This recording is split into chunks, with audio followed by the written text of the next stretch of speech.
Hello students, welcome back.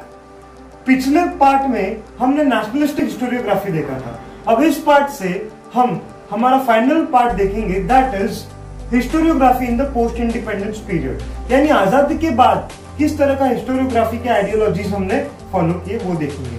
Students, आजादी के बाद बहुत सारे हिस्टोरियंस ने different aspects of the society के ऊपर लिखने लग गए। यस, अभी हिस्टोरियोग्राफी का स्कोप और ज्यादा एक्सपांड हो गया था। द रीजन इज अभी हिस्टोरियंस वेरियस कम्युनिटीज के ऊपर, वेरियस साइंस के ऊपर, इकोनॉमिक सिस्टम्स के ऊपर लिखने की शुरुआत कर रहे थे। फॉर एग्जाम्पल, बहुत सारे ट्राइबल कम्युनिटीज है, यस, बहुत सारे दूसरे भी कम्युनिटीज है, उनके ऊपर वो लोग इतिहास लिखने की शुरुआत की। फिर इकोनॉमिक सिस्टम्स पे इतिहास लिखने की शुरुआत की कि पहले कैसे होता था, फिर अभी कैसे हो रहा है। यस, आरबीआई का analysis and other financial institutions का, तो ये सब इकोनॉमिक्स में आता है। इतना ही नहीं, साइंस के रिगार्डिंग भी ये लोग ने लिखने की शुरुआत की। तो यानी सेपरेट टॉपिक्स पे लिखने की शुरुआत की, which means expanding the scope of historiography. Clear? Yes, समझ में आया। अभी पोस्ट इंडिपेंडेंस एरा में हमारे हिस्टोरियंस जो थे वो 3 हिस्ट्री के आइडियोलॉजी से बहुत ज्यादा फेमस थे। और वो 3 हिस्टोरिकल आइडियोलॉजी कौन से है? वो 3 हिस्टोरिकल आइडियोलॉजी है Marxist history, subaltern history and feminist history. एक एक करके हम तीनों हिस्टोरिकल आइडियोलॉजी को समझने की कोशिश करेंगे। We will start with the first one, that is Marxist history. Clear students, समझ में आया? Yes, okay. हेलो दोस्तों, इस वीडियो में हम मार्क्सिस्ट हिस्टोरियोग्राफी को समझेंगे।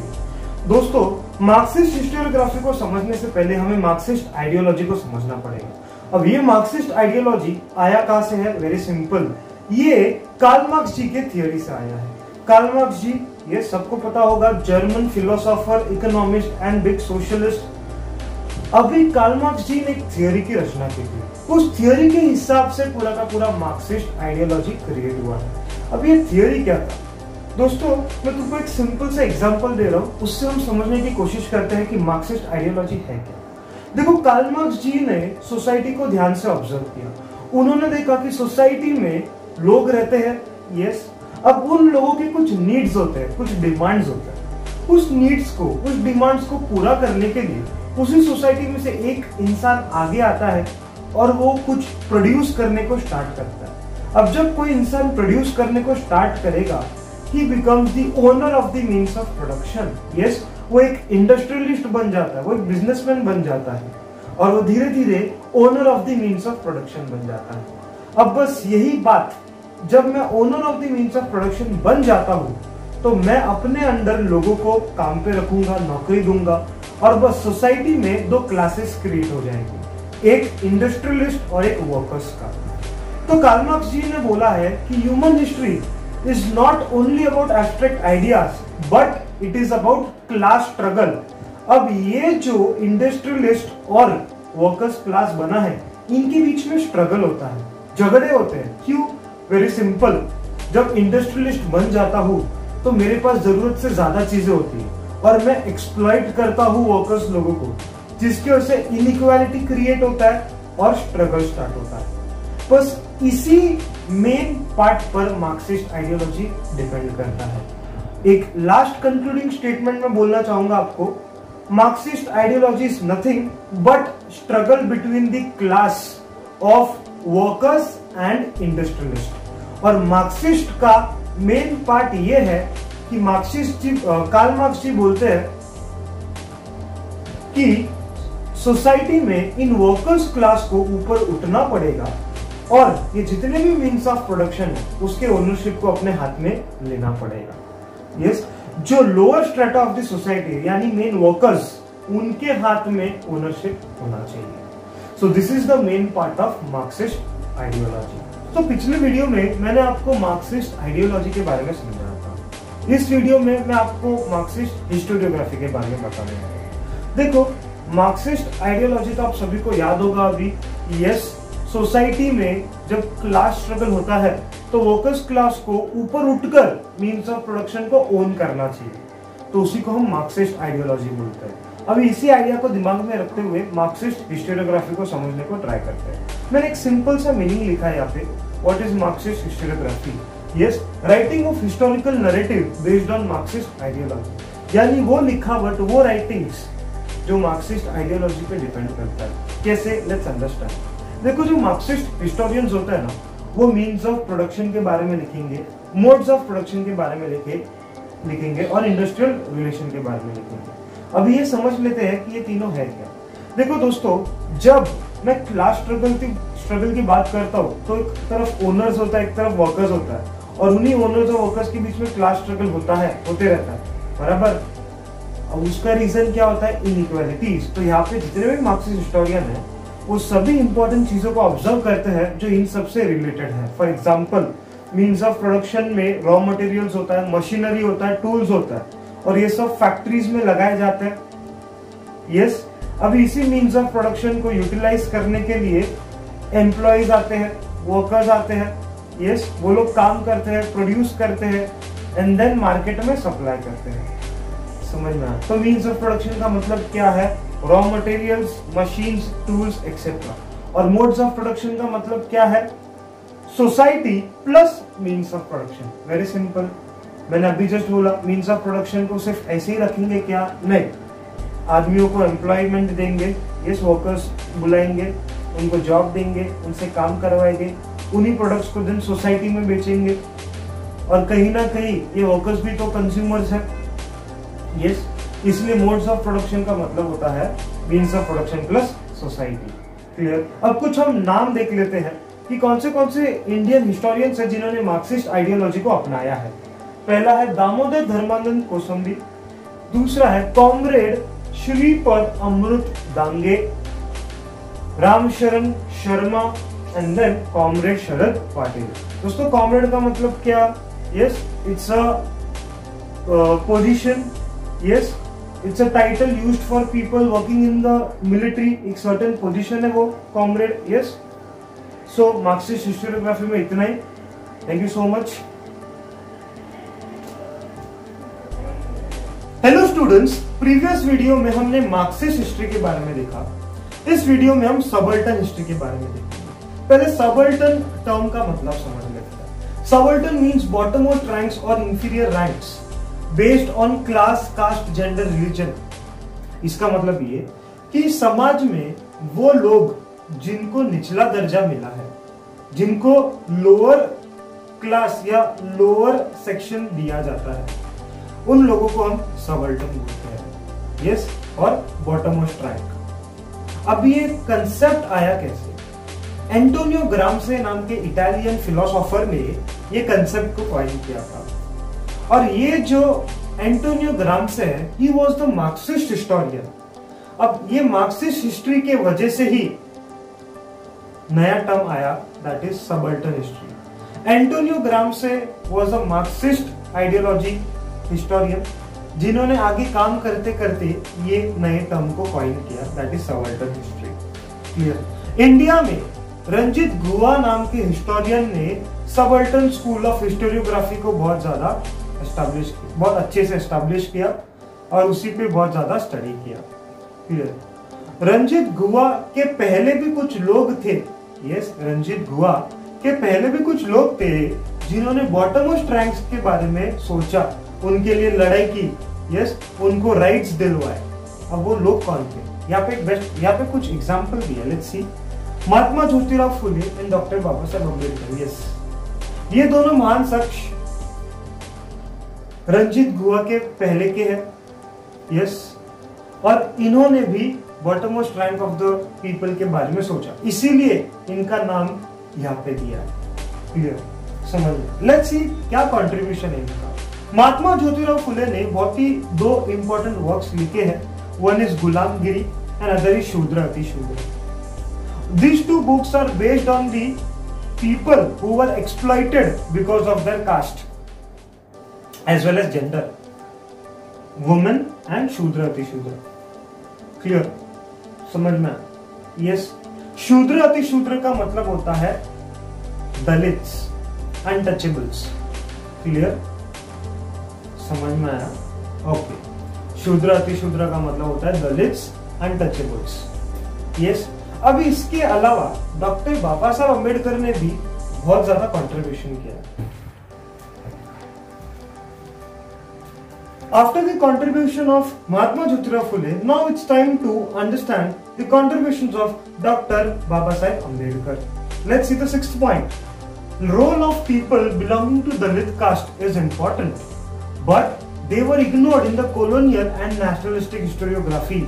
Students, colonial और nationalistic historiography में इन दोनों writings में ये जितने भी colonial और nationalistic writings है उनके अंदर दलित कास्ट के लोगों के बारे में मेंशन नहीं किया गया था. Yes, the true fact is in a lot of writings the people of Dalit caste were ignored. उनके लाइफ कंडीशंस, उनके प्रॉब्लम्स को ज्यादा ध्यान नहीं दिया था. इसीलिए डॉक्टर बाबा साहब अम्बेडकर ने इसमें कंट्रीब्यूट किया. उन्होंने दलित कास्ट लोगों के लिए लीडरशिप लिया. यस, उन्होंने उनके लाइफ के बारे में लिखा, उनके लाइफ के प्रॉब्लम्स को समझाया. Yes, see this. Doctor Baba Saheb Ambedkar considered this fact and wrote about it. Two of his books are noteworthy. One is Who Were the Shudras and The Untouchables. इन दोनों बुक में उन्होंने शूद्रस के लाइफ के बारे में बताया.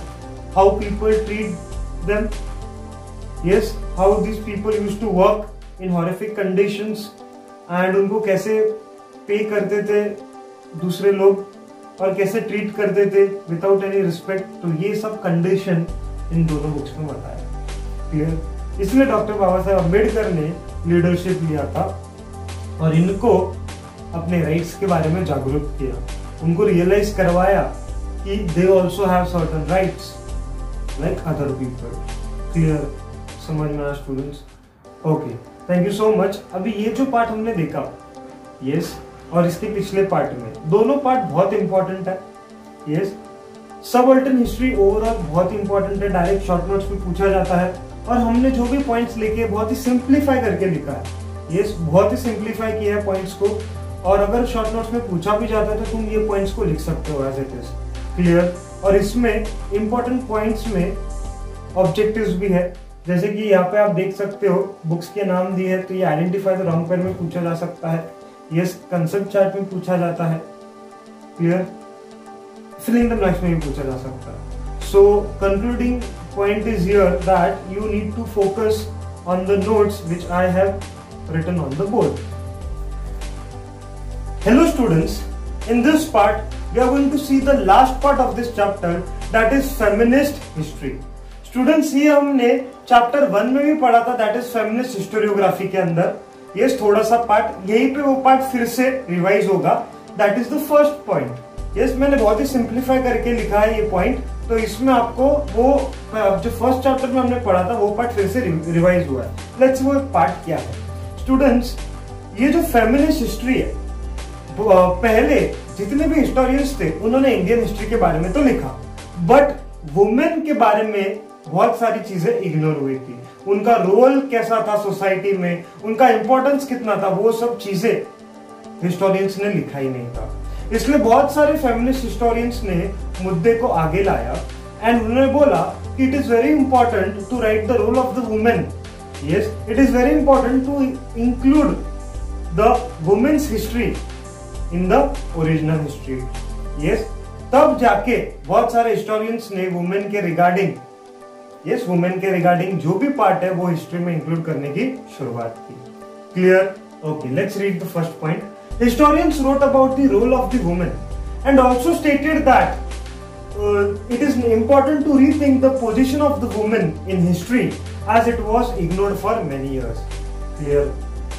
समझना. ओके, अभी इस पार्ट में स्पेशली चैप्टर 2 में हमें इंडियन फेमिनिस्ट राइटर्स के बारे में बोला है, उनका एग्जाम्पल्स दिया है. जैसे कि पहला एग्जाम्पल दिया हमें ताराबाई शिंदे का.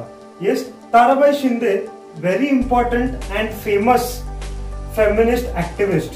यस, जिन्होंने महात्मा ज्योतिराव फुले एंड सावित्रीबाई फुले के साथ काम किया है. सत्य शोधक समाज की ये one of the founder member है. यस, उन्हीं के साथ मिलकर उन्होंने काम किया है. ताराबाई शिंदे ने अपने राइटिंग्स में जो मेल डोमिनेटेड सोसाइटी है, यस, उसको क्रिटिसाइज किया है. यानी जो पेट्रियार्की नेचर है हमारे देश का, उसको क्रिटिसाइज किया है.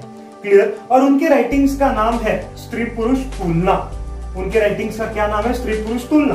इस किताब में पूरी तरीके से पेट्रियार्की कैसा है, क्या है और उसका क्रिटिसिज्म दिया है। क्लियर? ये बुक कब लिखा गया था? 1882 में। यस, 1882 में इस बुक को पब्लिश किया गया था। Okay, let's see the next part. Next part हम देखेंगे पंडिता रमाबाई के बारे में।